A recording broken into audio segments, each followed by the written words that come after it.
if that recorded too. Okay, it should be recording. I pushed it.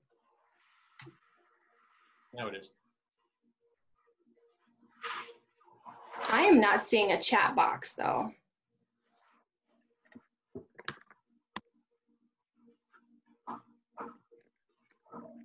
Maybe I need to open mine.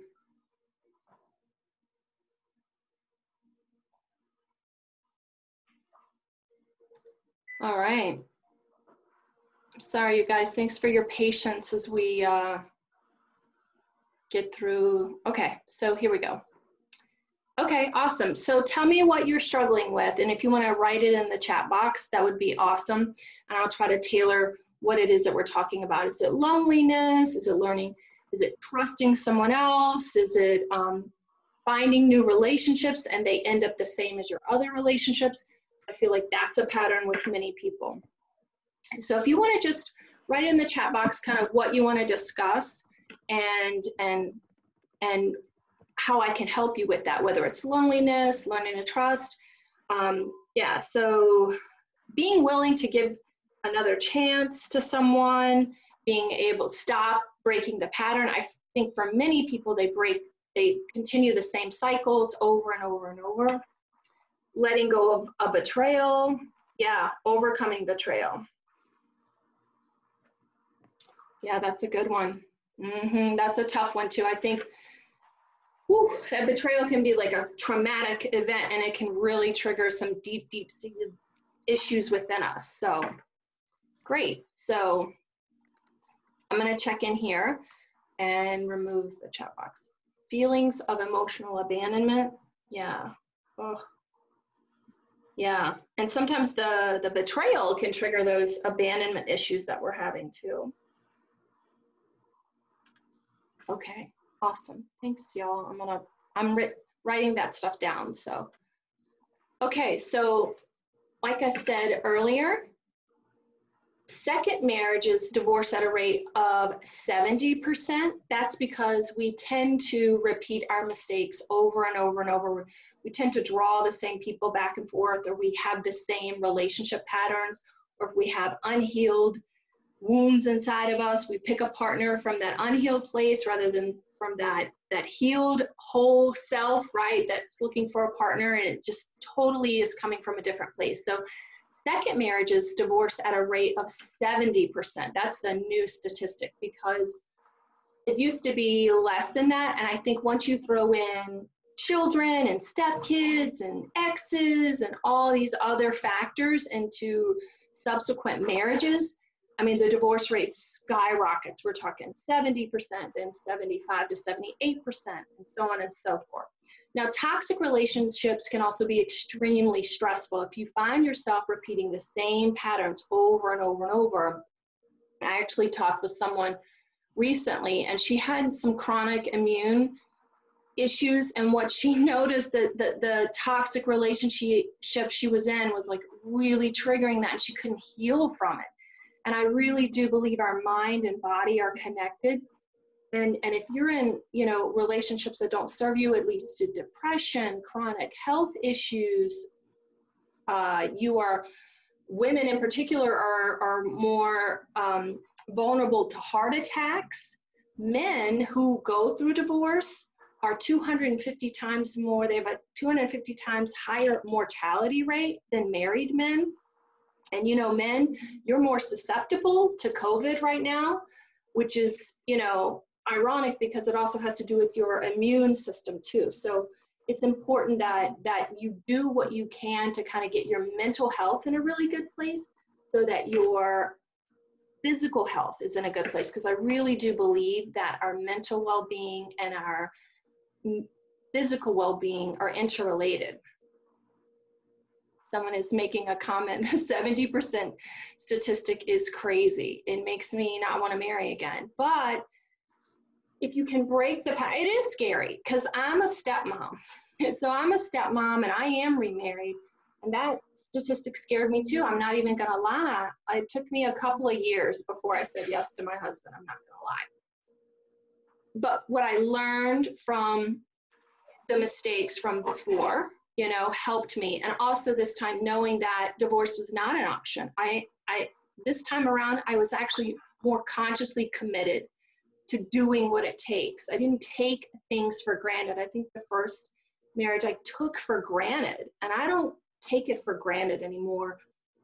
You know, I'm just much more intentional in our relationship. We're much more intentional in how we speak with each other. So if you can change your relationship habits, and I also educated myself too on negative relationship patterns that I was bringing in, and my husband has some too. So, and how we can avert those dynamics. So it's a learning process. So it is definitely scary, but it's avoidable if you don't have the mentality that it's the other person's fault. And I think that's the key there, because so many people leave a divorce, and listen, it very well may be that you were married to an alcoholic, or you were married to an abusive person, or you were married to someone really unhealthy, and that may very well be. But it's really important that you look at, like, what can I change? What can I change about myself? How can I show up differently in the next relationship so I don't repeat those patterns? So I'm struggling with this. I don't know what happened. So let's look at how negative emotions serve a purpose. So if we understand that the negative emotions are there to teach you something, it's there to help you in your healing. Trust is really not about the other person. It's really about the fact that you don't trust yourself. Okay, so trust has nothing to do with the other people. You can say, I don't trust women, you know, they just break my heart. They're always betraying me. Well, the truth is, you don't trust yourself to make good decisions in a relationship, in an intimate partnership. So it's important to look at yourself and understand why you're not trusting. And then secondly, to understand that you need to trust that you can handle another breakup, so emotionally, you just might be so fragile. The reason you don't want to trust is your unwillingness to surrender to the pain again, because the pain of going through another divorce is too much to handle again. And it can be a motivating factor to, like, not want to marry again to go through that. But do you really want to close off your heart? Do you really want to close off all that a partnership can offer you, and stability and security and intimacy? So it's just, you know, there's no right or wrong answer there, but trust really is not about the other person. It's really about trusting yourself. So I had one client, Laura. Her issue wasn't the fact that she didn't necessarily begin not trusting. Over time, she stopped trusting herself because in her childhood, the way she was raised, they were raised in a way that they had no opinion, their feelings were never validated. So she was very much a people pleaser and went through life just trying to like everyone, get everyone to like her. So she kind of trusted everyone to a certain extent. So trust and fear, you know, fear can be a good thing, or that intuition that you have, not necessarily fear, but our intuition about people can serve its purpose. So helping Laura to understand that there's healthy boundaries and there's healthy intuition of who to trust and who not to trust, that's important. I'm not saying we should trust everyone, because not everyone deserves our trust. Not everyone deserves to be with us or around us or deserves our time and our love.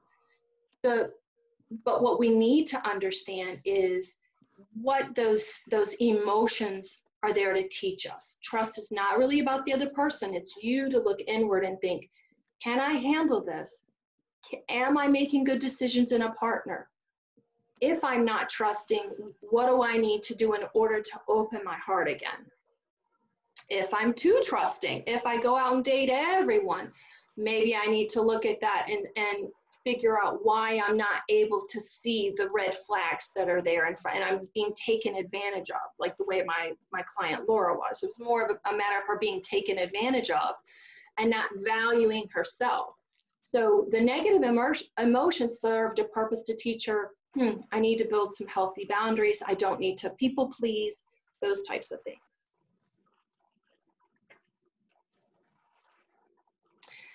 So kind of what I alluded to a little bit earlier in the presentation is to take accountability for your responsibility in the marriage.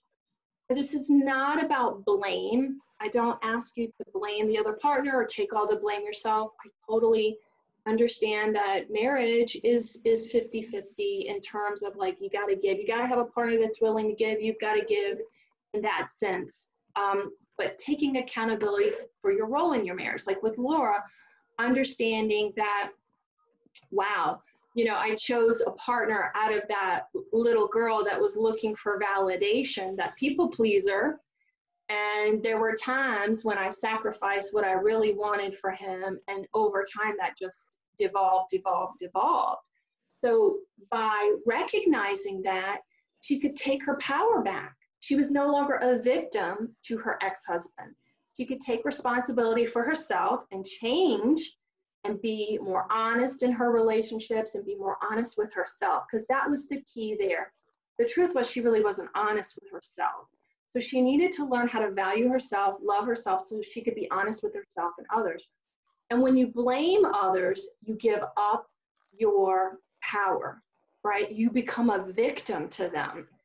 I mean, you guys have all seen those people, right, in you know, who go through divorce and they continue to be a victim of their exes, and that's all they talk about. They talk about all that he did to him and all she did to him and how they're a victim, instead of saying, you know what, here's some ways that I can take control back. I'm not a victim to them. I can learn from these mistakes and I can move forward. I can grow from this.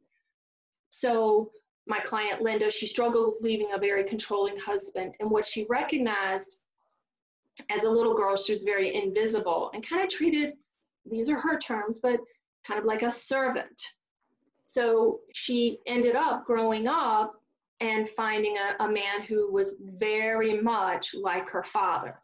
I believe that we choose our grown-up partner, our intimate partner, from that unhealed little wounded place that's trying to mend our parental relationships. And this is exactly what she did. She ended up meeting a guy who was just a repeat of her dad and treated her in the marriage very much like a servant.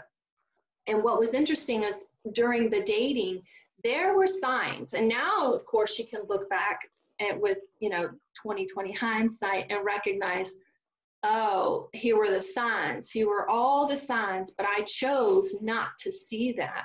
I chose to instead to focus on this. I had another client who, when she came to me, she really was in this state of paralysis. She blamed her. Okay, so it's not even just the other person. In this case, she blamed a circumstance.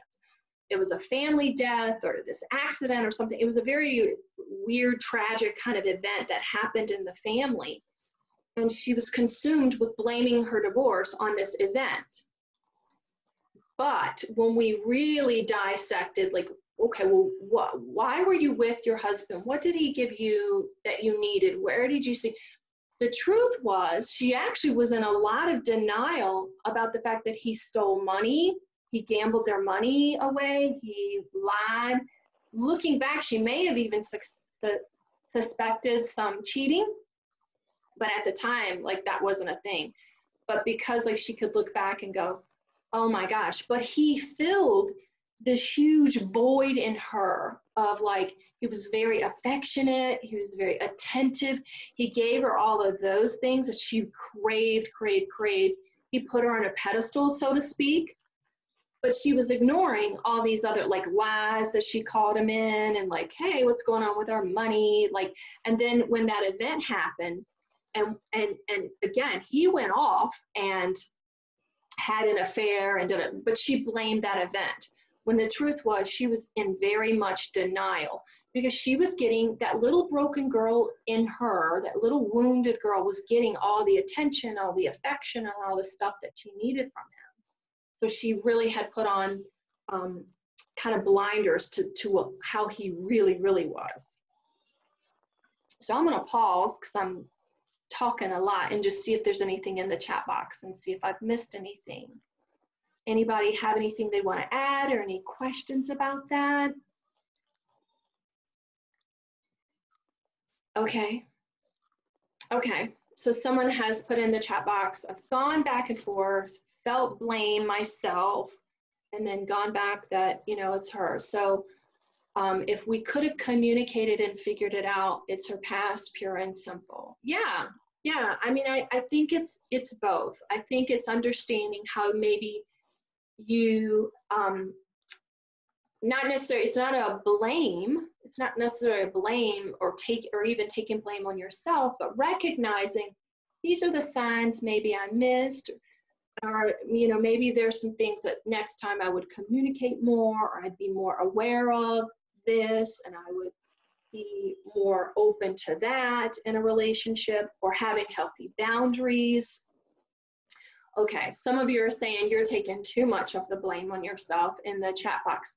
Yeah, we want to be careful of that too, because I do believe it takes, you know, in a marriage, I believe in both parties being consciously committed. And I kind of alluded to this earlier in the thing, like my husband, I'm really inspired by him because his commitment and his like intentional commitment to our relationship. He will do whatever it takes to make the relationship work. I too will do whatever it takes to make the relationship work. It means doing the ugly work and going, here's some things I need to look at about myself that perhaps, you know, I need to bring my best self into the relationship, and vice versa. And so understanding, like, we don't have to take all the blame on ourselves. We really don't, because sometimes we just need to recognize perhaps our needs weren't getting met in that relationship, and understanding what your needs are can help you make better decisions in the future. So I think that's, yeah. So I am going to talk about shame, because when we talk about trust and we're not trusting anyone else, I think shame plays a big role in this. And we don't talk about shame enough when it comes to failures, right? Quote unquote failures, because we can reframe these events that happen in our lives. If we lost a business, we go through a divorce, you know, we go through, you know, whatever it is that we go through, we can look at it as not necessarily a failure. We can look at it as an opportunity to see that, this is a setback. But if you're coming from a place of shame, you're not going to feel good enough, right? You're going to feel like it is all your fault. You're going to feel like you're never good enough. Guilt is I made a mistake, and shame is I am a mistake. And when you identify exactly where that shame began and you start to heal that, again, I call it the wounded inner child, the shame and the loneliness goes away for good. And loneliness and shame are very integrated. I believe that loneliness comes from a sense of you're not worthy, that you're not good enough, that you're not valuable, you're not lovable. So I believe that shame and loneliness go hand in hand. So any questions on shame? Because that's a whole, like, we could do a whole topic on trust and shame. And I think sometimes when we experience a betrayal, it can bring up those feelings of shame too. Like, man, this person did this horrible thing to me, like, and it triggers that sense of shame. Like, am I not good enough? Why would they do this to me? I think that can be part of it as well. Just want to check the chat box to see if there's anything on shame, any questions.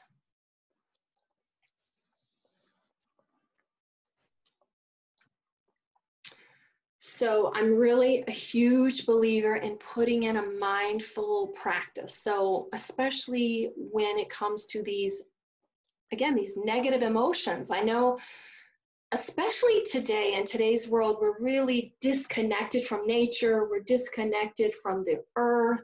We're not in the same space we were 100, 200 years ago when we were an agricultural society where we had downtime. we're in a place in society where we're just bombarded with distractions. And so oftentimes when we have these negative feelings like loneliness, like shame, like unworthiness, it can, it can be really easy to distract you. I know at one point I went through like a phone detox myself back in the winter because I noticed it was keeping me from being present with my children. And so, but putting in the mindful practice helped me to recognize that, like, oh, I'm becoming distracted. And so I call it consciously surrendering. Conscious because this is an intentional practice that you're putting into place. And surrender, it's a verb, it's an act of choosing, right, to accept this. So rather than coming from a place of like resistance, I invite you to consciously surrender to the feelings. And my journey began when I was homeless and divorced, and I was living in some woman's basement that I didn't even know at the time. And I was so lonely, and I wanted to go out and date so badly. But what I recognized was like, oh my gosh, I was lonely during the marriage and I'm lonely now. Like, this is a theme for me. And I just had to surrender, consciously surrender to that loneliness, because me distracting myself was not making it better. It was just prolonging the inevitable. And what I recognized by consciously surrendering to that loneliness, again, in that woman's basement, y'all, it's not a pretty sight, just, ugly crying day in, day out for a long time, was, what the truth was, like, I, had a lot of feelings of shame because of my upbringing, and I really did not love myself. And I was seeking a lot of men's attention, trying to feel loved. So when I learned to tune into my body and really get in tune with what I'm feeling and get down deep to what's below that, like what's beneath that loneliness, what's beneath that shame, then I can release it. So by learning to sit with yourself, chaos releases and pain will surface. So this is the hard part, right? Change doesn't come until you're uncomfortable, because you're comfortable where you are right now. You can be comfortable even in a negative space. You can be comfortable feeling anxious. You can be comfortable in your loneliness. So until you kind of get uncomfortable, you can't start to release that. You can't change it. So it can be difficult at first to just sit there and, like, in a dark, quiet space and practice meditation, which I do, and I have an intentional practice. When I wake up, I have different kinds of meditations for different types of things that are going on in my life. And the interesting thing is like, it's like, I call it a shit show. I like to break it down into real words sometimes, but it's like chaos in there, like what is going on, and just kind of getting still with yourself. And then you'll finally allow what is to come up. You allow it, you release it, because I really do believe, like, when I was in that shame spiral, I was in that, basement crying, you're only as sick as your secrets. So if you bring that out into the open, it doesn't have power over you anymore. So if you can bring that out, bring out those negative feelings, bring out that loneliness, bring out that, gee, I feel like I'm just a failure. Gee, I'm nothing to nobody. I'm no good. I've failed again. Like, if you bring that out and start to face it and start to realize what's underneath it, and then start changing it, then you can release it once and for all. And that's the good news. So I did see some things in the chat box. So real quick, let me just check that.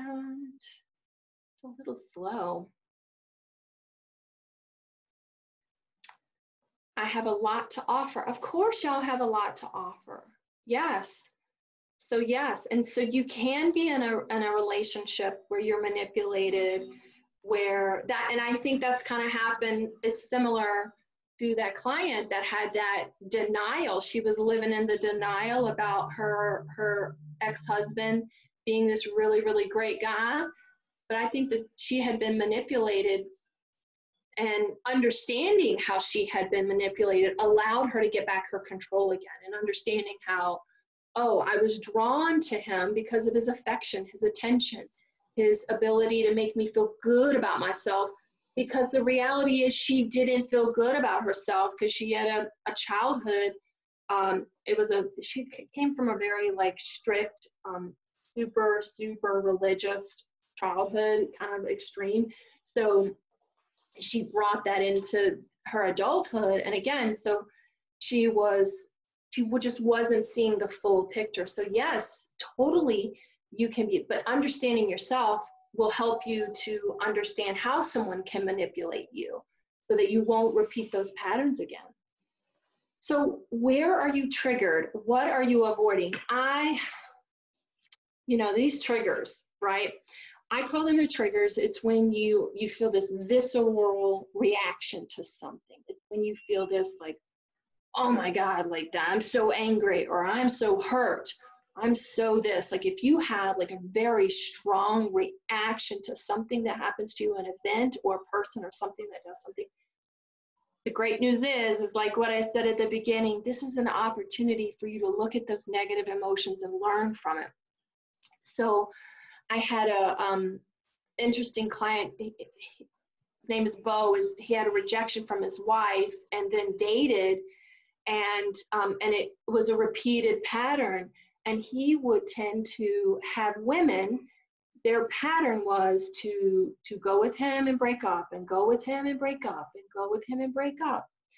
And wouldn't you know, when we did our little deep dive, it was from his cycle of youth. He came from, there was a difficult mother-son relationship for sure. So he felt inadequate, he felt unloved, he felt rejected by his mother. And then in addition to, there was a lot of, I believe he said they moved 30 times as a young man. I mean, I can't imagine. Can you imagine the inability to make relationships and form relationships? So a sense of loneliness as a child, a sense of abandonment that just kept on and kept on and kept on. So what do you think he did? He was comfortable in this relationship pattern of multiple marriages. He had multiple marriages. And then the reason he reached out to me was the last relationship was very similar. They'd break up, they'd get back together, they'd break up, they'd get back. Well, when she finally said, yeah, we're done for good, that's when he finally recognized, I need to change this. This is a pattern, and I keep repeating this pattern of abandonment. Again, so the trigger for him was feeling immensely lonely and immensely like rejected, like he just could not get over it, even though intellectually he knew, I deserve better. I deserve someone that wants to be with me. Intellectually, he knew that. He knew that he deserved a woman that was consciously committed to him, but he was attracting women who would have this pattern of abandoning him or rejecting him. He was addicted to that drama, so to speak, in these relationships. And again, it was the guy you would, just put together professionally in a way you'd never ever guess, but intimately, that's where that pattern surfaced. And so we put together, mindfulness practice for him to sink down into that, expand that loneliness and figure out what's going on with that. And another thing is forgiveness. I last week went on a whole big thing about forgiveness, because forgiveness is a huge, vital step in letting go once and for all. But the forgiveness letter, he was not at that point where he could forgive his ex-girlfriend. The forgiveness letter was for his mother, right? She had passed away, so there was time and healing already. And that's something to really, really be conscious of in the programs and the process that I teach my clients. You don't just step out of the gate and just start forgiving people. It's along the process. Forgiveness comes when you're at a certain level in your healing, or you're in a certain level in your consciousness. You're ready to forgive. And you're ready to forgive when you have that willingness to forgive. And so the forgiveness letter was for his mom, right? So that he could forgive her. And then the great thing is his heart open to others. And so, you know, in addition to forgiving, again, as more space and distance is going on, he's going to forgive more people in his life. Forgiveness is so powerful, because when you are not forgiving, you're actually energetically keeping that person close to you. Instead of, like, you think that, like, well, I don't have to forgive them, I hate that person, they you know, they treated me horribly, they took all my money, they cheated on me. And it is definitely painful, a betrayal. You know, I had a betrayal by a family member, and I understand the hurt, the, like, the feelings that come with that is, you know, so I can't imagine if it is a spouse, the rejection and the hurt and the pain. But I also know how forgiveness is so powerful, because when you are not forgiving, you're actually keeping that person close to you energetically, in your mind, in your heart. The forgiveness is not for them. Forgiveness has nothing to do with anybody else. It's about letting go of the emotional, negative, toxic emotions that someone else gave to you. Sometimes we can do forgiveness on ourselves too. And we've talked about that in our groups, actually. But first, you know, start forgiving those people. Forgiveness has nothing to do with letting down your boundaries. It's not forgive and forget. That's not what I'm saying. But forgiveness is about letting go of those toxic feelings that someone else gave to you. And it's totally possible. I've forgiven my alcoholic father that abandoned us when I was 3 years old, my sexual abuser, because it's not about them, right? And it's not about letting those people back in my life. They're not going to be in my life. I can still have my healthy boundaries. We can still keep a place of safety and security around us, but still have a loving, open heart. And also, when you're not forgiving, you're keeping people out that you should let in, right? And we've seen that. Like I said, like earlier, you've seen those really jaded divorced people that are never going to forgive, and they say it, they proclaim, I'm never going to forgive my ex, he cheated on me and took all our money. And the truth that, you know, what are they doing? What happens energetically? Do we want to be around those people? Hell no. Nobody wants to be around those types of people that are carrying around that negativity, that toxicity. And so forgiveness is powerful in so many ways. And in my program and in my process, I teach you how to do it step by step, and also in a way that's safe. You know, we start with, like, the outliers, like mom, like someone that you have a capacity to forgive with, and then we get down to the ex that betrayed you and all that stuff. So really such a powerful, powerful tool. I cannot.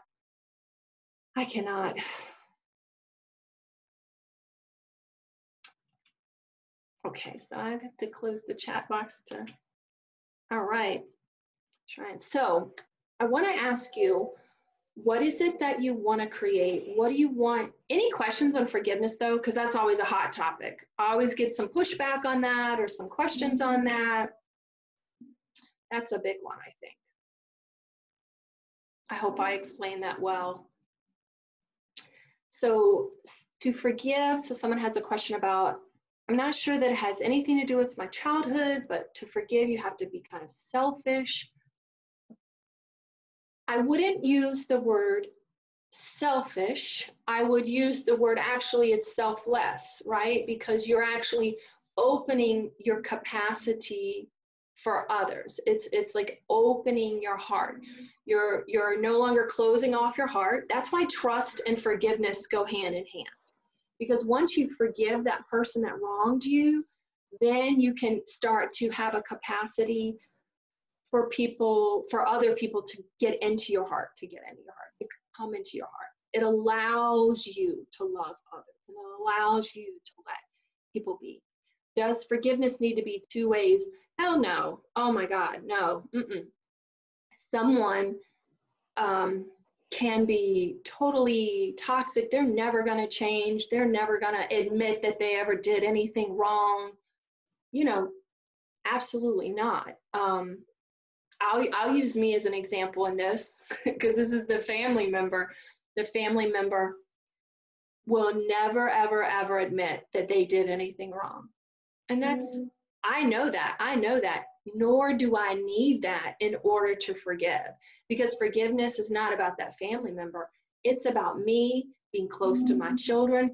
And you know, when I was ready to forgive, y'all, so this is what I mean energetically when you know it's time to forgive. So I knew that I was ready to forgive when I looked in my children's eyes and they mentioned this family member's name and they kind of glanced over at me like, ooh, what the hell? Like, you know, and I was like, oh, I don't want to create that space between my children and me, right? So in the same thing, even, you know, I did work to forgive my ex-husband, I think, because I think that was an easy process for me, but I definitely don't want them to sense between family members or my ex-husband or anybody like that. I don't want them to sense that there's like any kind of negative feelings in my heart for anyone, right? I want them to see how open and loving and we're all here. Doesn't mean I don't have healthy boundaries, or it doesn't mean that the other person has to forgive me or even be nice to me. That is not at all what it's about. So, but it's about letting go of those negative feelings that someone gave to me that I'm harboring, and I don't want to harbor that. I want to let that go so that my kids can love me and be open, because the thing is, my children have a relationship with this family member, and so energetically they knew, right? And so it's like, no, we're open, it's okay, it is what it is, we have love for everyone, you know. But I can still have my healthy boundaries and say, these are my acceptable things and these are my non-negotiables. You know, I expect to be treated in a certain manner, and if you can't respect that, that's okay, but you don't have to come into my house. But energetically, I can have an open, loving heart to everyone, even if they wronged me.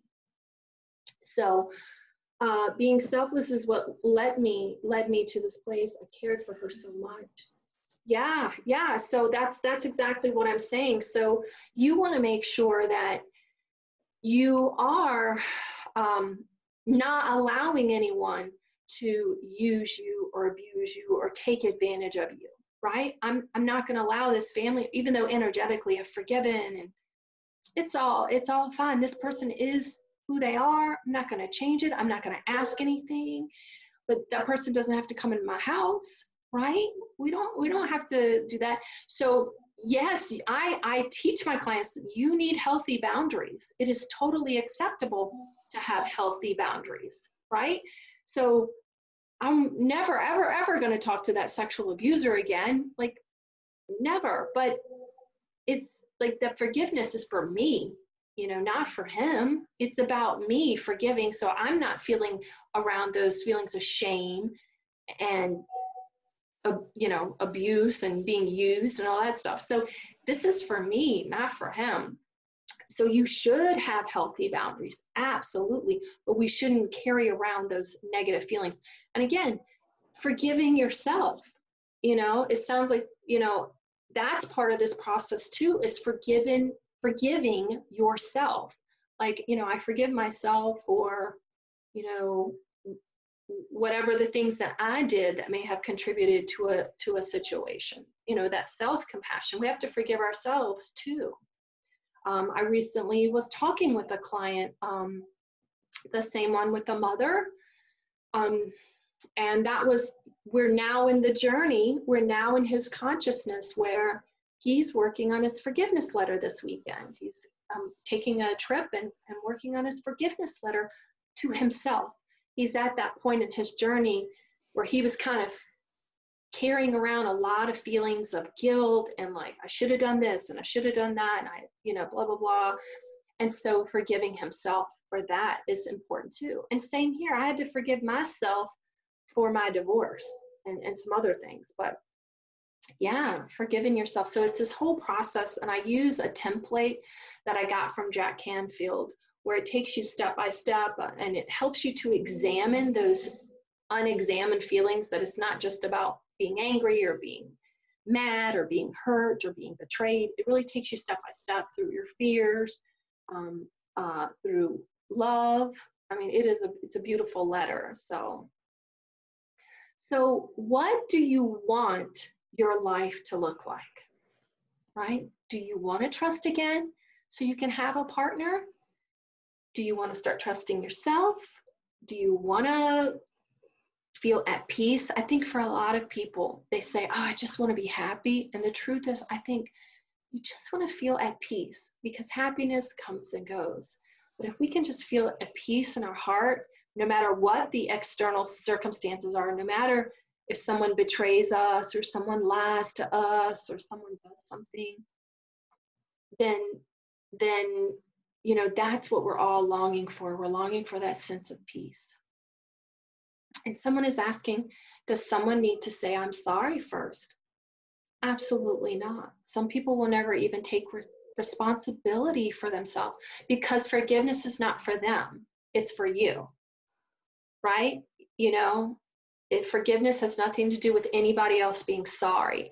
That's not what it's about. Energetically, it's about you releasing the toxic feelings that someone gave to you. I want to feel a sense of connection and belonging. I love that. Yeah. Yes. Yes. And again, that's where that forgiveness piece comes in, because when I was going through my issue with the family member, I was triggered. It was a little while back now. But what was interesting about the whole thing was that this person had reached out to my husband, and so I was triggered, because like I said, I've got those healthy boundaries. Like, I can forgive you, but doesn't mean, you can come to my house or whatever.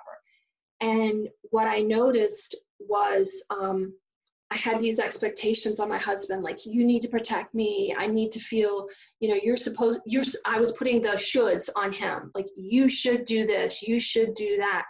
And when I went to my meditative practice and I just got still with myself, what I recognized, that by closing myself off and asking my husband to close himself off, I was really constraining us, and I was ruining that sense of connectedness and belonging. Because here's the thing, when I really meditated and went to myself, this family member, they just want to belong. They just want to be loved, just like I want to be loved. I want to belong. I want to feel connected. My husband, he just wants to belong. He just wants to be connected. So when I recognize that and can come from that place of compassion, that made the forgiveness very easy. It made it a very simple step for me, because I recognized, like, by putting those boundaries on my husband, it was preventing him from being who he is. And what I admire about him the most, is his capacity for love, because he has a heart like no one I've ever met, and he has a capacity for forgiveness. He's taught me so much about forgiveness. So by forcing him to be constrained like that, I was constraining who he is. And that's not what I want. I want him to choose whatever he wants to choose. So I choose to be open and choose to forgive. So yeah, so forgiveness, again, like, we could go on and on about forgiveness and that sense of connectedness and belonging. And when we don't forgive, we're cutting ourselves off. By me telling my husband, you can't do that, like, right, I'm cutting our connectedness off. I'm cutting off our belonging together off. So contentment, feeling peaceful, feeling joy, no longer second guessing myself. Absolutely. That's a great, love it, love it, love it. Like, yeah, letting go of the negative self-talk. So the first step in letting go of that negative self-talk is that mindfulness piece, y'all. You have to put in a mindful practice. You have to meditate, because you have to start learning how to become aware of your own thoughts. Because if you're negative, and you're not even aware of it, you are subconsciously taking all that in. And becoming aware of your thoughts is that first step. And we want to then, oh, there's a negative thought, let that go. I don't have to get entangled with that thought. I can let that go, and I can replace it with I'm a great person, and I'm really giving, I'm really generous, I'm really smart. All right, I can learn so much. Yeah, everyone just wants to connect. I agree. Someone is writing, and y'all are like writing beautiful stuff. Like, by the way, in the chat box is like super beautiful, like connectedness and belonging, and I love it. Yes, and that's what I feel like my meditative practice has helped me to see. Like, it's helped me to see the bigger picture. We all want a sense of community. We all just want to be loved. We all just want to be seen and accepted and valued for who we are. And if you see that bigger picture, it allows you to see things so differently. You know, we're in the middle of this pandemic right now. And I had a client say to me, you know, she was like, you know, this meditation and this meditative practice has like been life-changing. I was over at Target, and this woman, you know, attacked me, not, you know, verbally, not physically. And she goes, you know, I just saw her with such like compassion, and I could see how she was fearful and struggling. And I was like, that is brilliant. And so instead of like getting into a verbal spar with this other woman, you know, it's just seeing her from that place. She was in a place of fear, right? So it just makes, so there's a bigger picture here too. It's not just our intimate relationships, but this will improve like all your relationships are dated. And if we all can be more connected, because we're all connected as humans, we just don't feel that way often because of our fears, our struggles, our pains. Our pain is what keeps us connected from others. So awesome. See if there's any other questions. So a little bit of my story, I kind of alluded to it a little bit, right? And y'all have already figured out I am, I have an accent. If you have not heard it by now, I don't know. So I grew up just a poor country girl from Virginia, and there I am as a kindergartner, and my mom was a single working class. She didn't even have a high school diploma. And so we grew up, you know, in a trailer out in the country. And I had an alcoholic father. My biological father was an alcoholic, and he abandoned us, I would say 3 or 4. I really don't remember. And, you know, kind of grew up with that kind of, not a whole lot really. And I was sexually abused by a family member when I was 7 years old. And I really grew up with a lot of shame, a sense that I was abandoned, a sense that I was unworthy. And I grew up, and I really brought all that in my adulthood, but particularly my marriage. And I was not a good wife. I was insecure, I was needy, I was controlling, right? All those childhood traumas really kind of came out in that intimate relationship, like, you know, love me, you know, don't abandon me, but push you away, come back, like that kind of thing. So our marriage, you know, disintegrated after a few years, actually, when my children were pretty young. And like I said, I was homeless and living in someone's basement for a while that I didn't know. Within a few short months, I had lost my marriage, I had lost my home, I lost my mom, the one woman who I feel like could have really understood what it was like to be going through a divorce with 2 little kids. Friends and family left. And then I was hit by a van while riding my bike. And then I had complications from those surgeries that just kept going down, down, down, down. And when I say my divorce was the darkest time of my life, right? Like, it was like hell for a long, long time. I lost my financial security, which I really prided myself on, coming from my background, that I was a financially secure woman. And yeah, how do you hang on? Yeah. Well, like I said, I kind of recognized the pattern there, that I had to stop escaping the loneliness, and I had to start healing myself and figuring some things out for myself, because yeah, I was in a dark place, and, you know, learned what it took to kind of overcome that, you know, went through coaching school, learned how to use those tools, how to heal from divorce, learned how to help people avoid the mistakes that ended up costing me so much in my journey, you know, both legally, financially, and definitely emotionally. As I look back now, and I definitely think we definitely could have negotiated things had I been in a much better emotional state. You know, it was to the point where, you know, I was just barely functioning, almost lost my job because it was just, you know, I was barely hanging on, to be totally honest with you.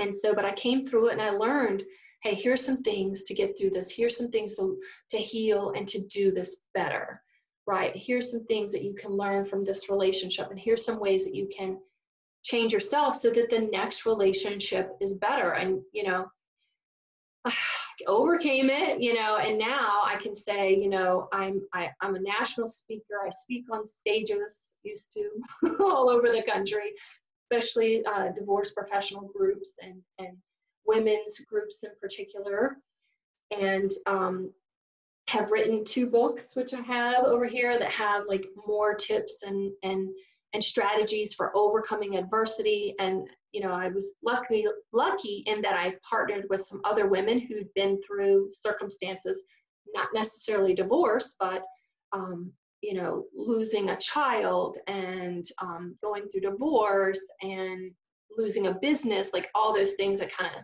set you back. So I was really lucky that I got to partner with some other women and create these books to help other women through their difficult times. So again, so national speaker, now I have a great, you know, business helping other people now. I mean, it's just a great life. But what I'm really, really, really most, you know, proud of, that I'm really happy that I've been able to change my personal life, right? You guys know, like, if your personal life is shit, like the professional life doesn't matter, right? So I've remarried to a wonderful, amazing man, right? He's a New York Italian. So we just, I can't say enough about him. Y'all know, I just adore him and admire him so much. And the kids get to make fun of both of our accents, because he's got a thick one and I've got one. So it's pretty funny, the 2 of us. And we had a child. Like, I was older when I got married, and it was like, oh, look, you know, you never know what life has in store for you. And so I thought that part of my life was over. So we've grown our family. I'm remarried. But what I'm really proud of, even though, and this is what I tell people, I had a horrible divorce, 2.5 years, 2 failed mediations, 2 failed attorneys, $20,000 at least down the tubes. I don't know exactly what my ex-husband spent, but it was just, you know, gone down the trash, because like we ended up just negotiating in the end, which I wish we'd done in the beginning. So I do believe there's some things that you can do to make this process better and easier. And now, like I said, I think because I did the work on myself and I showed up differently, my ex-husband has forgiven me. I've forgiven him. We've moved on. We are buddies. No one believes this, but my ex-husband and his wife is my best friend, by the way. That's Dee. We do our moms together. We do our mom nights together. That's my son. And funny story about that, when we do our mother-son nights, my son is just so sweet, and he'll tell the people, like, it's my mom's. And you should see the looks, because they think we're a couple, you know, because he doesn't explain, like, this is my stepmom, this is my mom. So it's so fun. See, I'm making me a little emotional kind of thinking about it, because it's just so sweet. You know, our children have that capacity to love if we allow them to love. You know, I'm not at all insecure about that. I am so grateful and so happy that my son has another mother that loves him as much as she does, because not everyone is fortunate. And so I'm getting a little emotional about that, y'all. Did not know, but she is just such an integral part of my life, and so glad that we have this relationship where, you know, we support each other, we help each other, we're there for each other. So I am really passionate about helping people to have that kind of relationship. If nothing, maybe it doesn't have to be you have to have game night with your ex, but perhaps respectful. You know, it doesn't have to be horrible. You don't have to live up to the stereotype. But again, even if your ex doesn't have that capacity to forgive the way mine did, I'm really lucky in that sense, then at least you can forgive and you can move on and you can let go of those negative feelings, because it's totally worth it. It really is. So yeah, so that's my story. You know, that's where I come from. So I'm here to support you. I'm here to help you through this. So if you want to know how to trust, again, I do have 2 complimentary calls set aside, 2 sessions set aside, so that you can let go of the mistrust, so that you can find a healthy love. You can feel connected again. You can feel like you belong again, so that you can find that relationship and grow the family that you want. So reach out to me right here in the chat box if you want. I'll save the chat, or Terry Vanover at Comcast.net. I'm all over Facebook. If you haven't been on Facebook, you can private message me, Terry Vanover. I'm easy to find. But Terry Vanover at Comcast.net, and I'd love to talk with you. So, guys, I'm gonna just take a little look. It's so hot too in this little office, y'all. So I'm gonna ask, what are y'all's takeaways? What are your takeaways from today?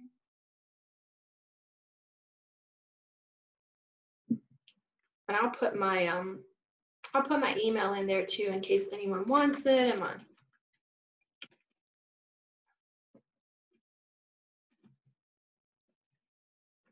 And I'm like putting up Terry Vanover at Comcast.net.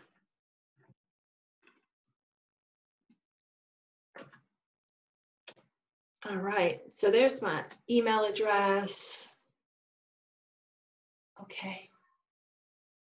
So any takeaways, anything you want to share, any questions that you have for me, I'm happy to answer.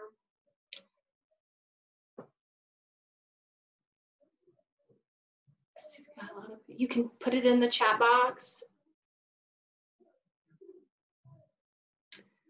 Some common issues, some common, yeah, we all have the commonalities, all the things. There's no one size solution.